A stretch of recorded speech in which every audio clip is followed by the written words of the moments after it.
Hello, my name is Ahimari Louis Agbefo. I'm doing this presentation as part of the requirement for CYB 610. Today we are going to be looking at penetration test lab presentation. So let's start from the very first slide.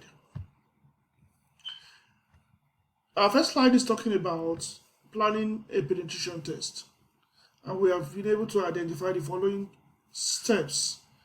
The first step is pre-engagement, interaction, or scoping, and this involves defining the test, that is, agree on what to test, the logistics of the test, the objective, and goals.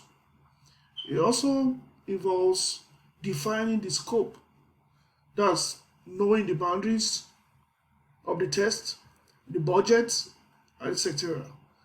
It's also the pre-engagement also talks about defining the rules of engagement. That is, working on the legal implication, expectation from your clients, etc. We now move ahead to reconnaissance stroke intelligence gathering. And this stage involves gathering as much information as possible with regards to the potential target, that's using the open source intelligence, OSINT methodology. And the next stage, which is the third, is the threat modeling and vulnerability identification.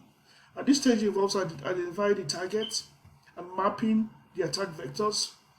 It also involves the use of vulnerability scanner to scan your target to identify the vulnerabilities. The next step is exploitation and identification of the vulnerabilities.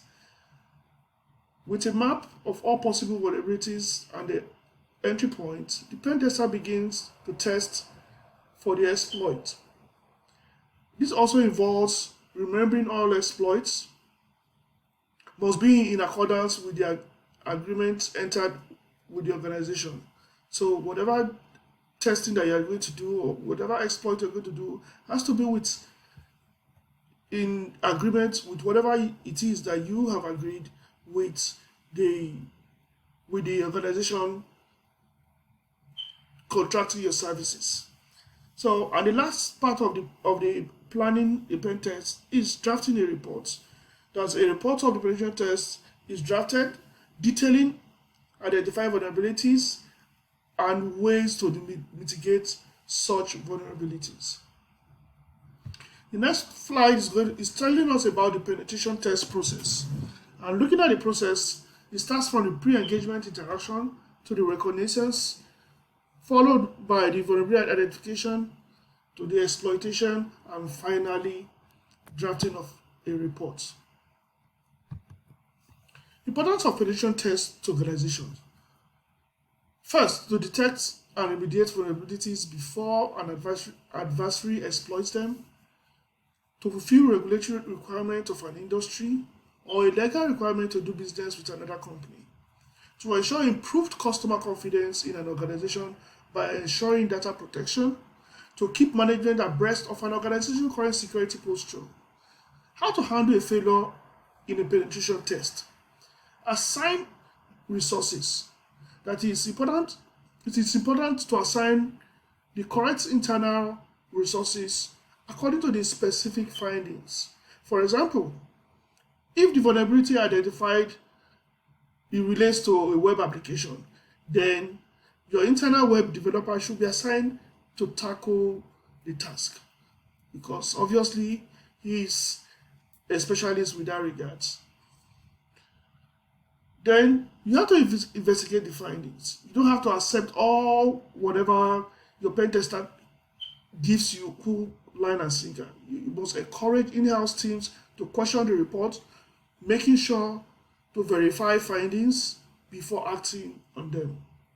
Then you must make a plan. In most cases, all vulnerabilities cannot be fixed at once. An organization needs to focus on the most potentially damaging ones. Yes, you need to make a plan of mitigation. You cannot mitigate everything at once. You need to choose from the most critical to the less critical. Taking your costs into consideration. Implement solution. That's implement the recommended solution once the internal team agrees with all the recommendation. Then you must finally retest. That's in addition to testing each fix, you must also make sure you you do a final test to ensure that all your intended results were achieved and to make sure that your remediation did not create any additional new vulnerability for the system. The next slide is looking at the part B of the pen test, and this involves the use of our vulnerability scanner to identify our target. So the first slide right here is showing us our Nmap scan that we use in identifying the IP address of our Kali machine. Then the next one is also an Nmap scan that displays all the IPs we have in our system. And from there, we're able to guess that most likely, from experience, our target IP is 10.0.100.13. And our next slide is a confirmation of our guess. That means we did guess right because it's showing a display page of our Metasploitable 2. Then our next Nmap scan showing our OS scan, operating system scan, and our operating system scan is revealing all the open ports and the services that are running in them. Then the next slide is also an Nmap scan showing the services running and the versions. We can see all those displayed right there. Then we'll move ahead to run an intrusive scan to further give more details about the services, versions, and the operating system running on our target. Then the next scan is our Nicto scan. On our Nicto scan, we can see a display of the results. We can see the several results displayed from right showing us that it's running Apache 2.2.8 and so on and so forth. Then we'll go to the next slide, which is an OWASP scan. And we can see from the screen right there the results displayed in form of alerts. Then from there, we'll move over to our Nessus scan. Our Nessus scan showing a summary of the results of our Nessus scan. And the next slide gives us a detailed result showing the criticality of the vulnerability identified. And lastly, for our Nessus scan, it's showing a detail of each of those vulnerability. Then we'll go to our next slide, which is our part C. Our part C is now talking about the qualitative risk assessment of the identified vulnerabilities. And I decided to put it in a tabular version.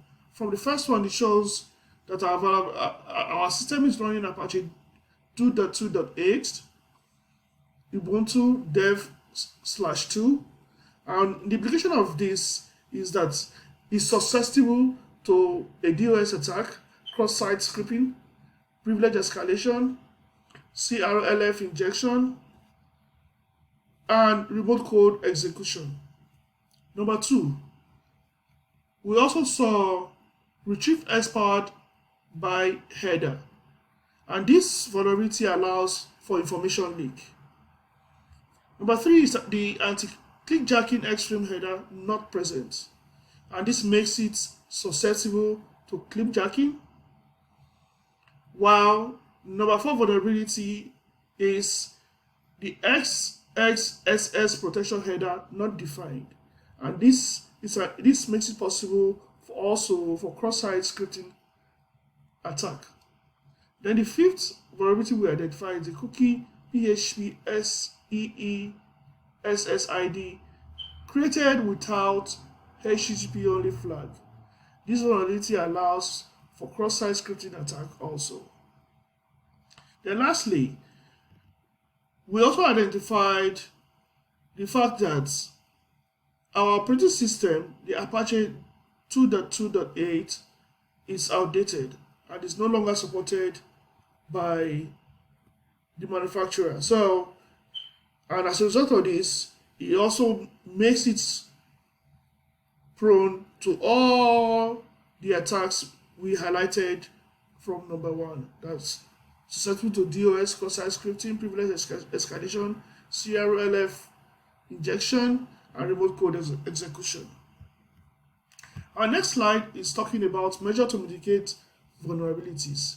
And we can see that from number one, Apache 2.2.8 OS, the first mitigation that we recommend is an upgrade to the latest version, because we realize that the current version is no longer being supported. So the next mitigation we recommended is installation of recommended patches. Also recommend a web application firewall and IDS to be installed. There should also be installation of antivirus and anti-malware. We also recommend prevention of HTML code input where possible. We also recommend validate input where prevention of inputs is not tenable. We also recommend the sanitizing of all inputs. As for the retrieved expired by header, we recommend that it should be removed totally. For the anti-jacking extreme header not present, we were mitigated by setting the extreme option to either deny, same origin, or allow from URI. We are also mitigating by setting the security policy frame as ancestor as none, self or URI. Then the fourth vulnerability that we're recommending mitigation for is XSS protection header not defined. And this mitigation we're recommending is secure cookies by setting rules on how they should be handled, or we block the JavaScript from accessing cookies. Number two mitigation that we're proposing is choose the content type or X content type option header to ensure browser interpret the response correctly. We also ensure that we encode data on output, and for the cookies PHP SESSID created without the HTTP only flag, we recommend that we set the HTTP only on the cookie, and we also make sure that the HTTP trace method is disabled. Then we'll go to our expected results. Our expected result is that the application to run on the latest version of OS. We also expected that all recommended patches by the vendor must have been installed. We also recommended that a functional antivirus and anti-malware software must have been installed. We also recommended that all necessary configuration to harden the system must have been implemented. We also say that all data must be encrypted. Now, as for the strategies for vulnerability mitigation,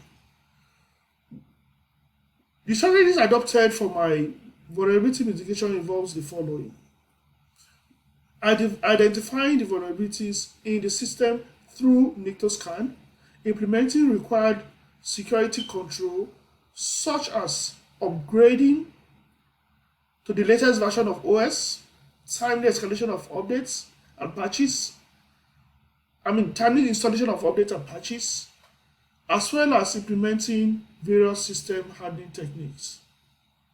We also recommend deployment of